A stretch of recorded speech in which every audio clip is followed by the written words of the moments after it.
Well, the Republican National Convention is just around the corner now, and as speakers hone their speeches, the city of Tampa is preparing for widespread protests, and they're apparently doing this by clearing jail cell beds in anticipation of mass arrests. The sheriff of Hillsborough County has ordered 1,700 prison beds to be cleared.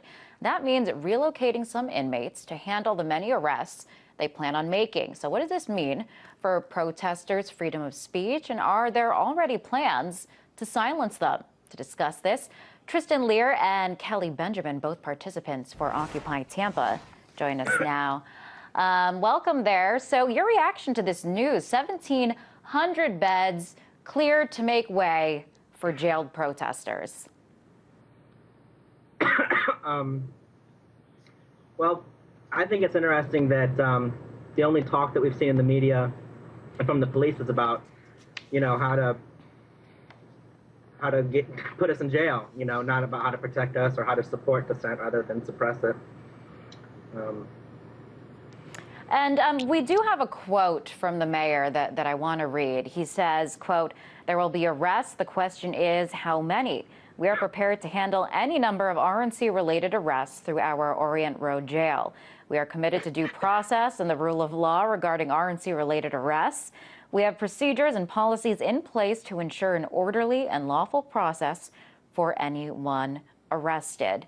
So, I mean, what do you think about that? You mentioned that a little bit earlier, that there just seems to be this focus on being able to control the protests. Do you think that the effort is being misdirected?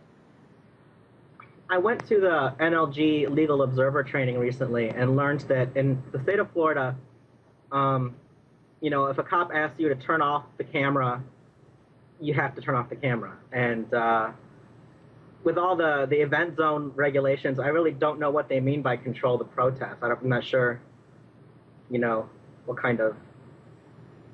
The fact of the matter is, this is a staged spectacle that the Republican Party is showing here. It's a circus with a very clear message, and they don't want anything to interfere with that message. So they're making sure that they're doing everything possible that makes average people who have a grievance to air with the Republican Party.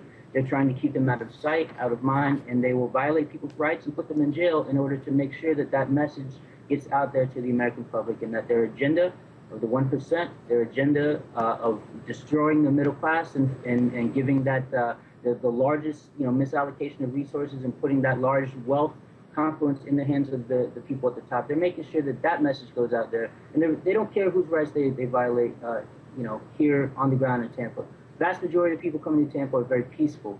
They want to get their voices out there and air their grievances, and that's what this country is founded upon. And they're trying to make it out to be that dissent is unpatriotic or dissent is somehow criminal, and they're going to put people in jail and violate people's rights. And this is happening at every political convention. We've seen this go on recently. This is nothing new that's happening in Tampa. It's just unfortunate that the mayor has used rhetoric like, if protesters get out of hand, we're going to brutalize them in the past. And I think that's very unfortunate for a democracy built on the free exchange of ideas. This is not a robust dialogue that's taking place. It's a staged, crafted message that they're pumping out into millions of households across America. The Tampa police have a long history of misconduct, especially when it comes to Occupy. Just this last Friday, we saw them pulling people over for no reason, searching them, harassing, intimidating.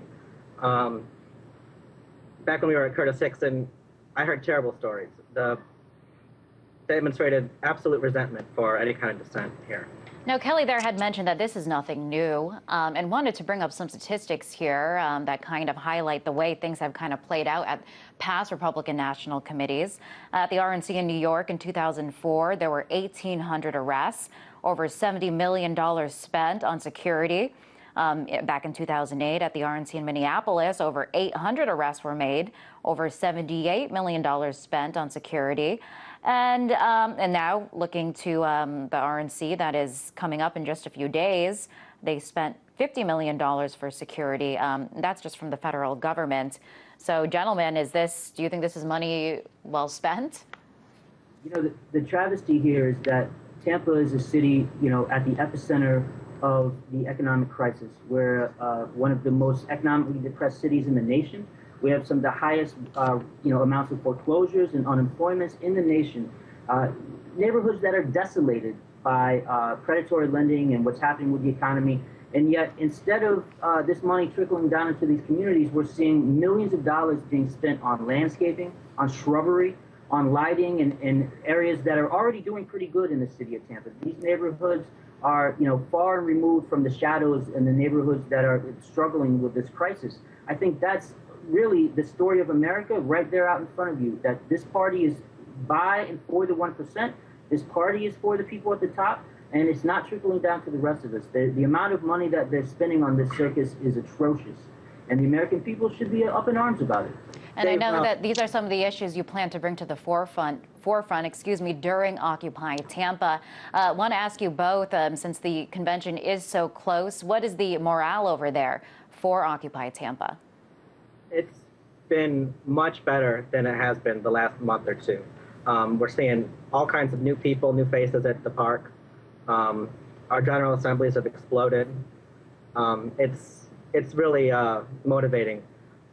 Just after the convention is over, the city has found a way to kick us out, as well as Romneyville, from the park using code enforcement, which has been, leaving the park has been a debate for a while, but there's an air of uncertainty there, which is exciting, I suppose. All right, and I want to ask you, now that it is so close, Kelly, I'll ask you, what exactly do you have planned for the convention? There's several marches and rallies planned from the beginning. The very first action taking place on Sunday is the world's largest cocktail party. I kid you not, that's how it's being billed.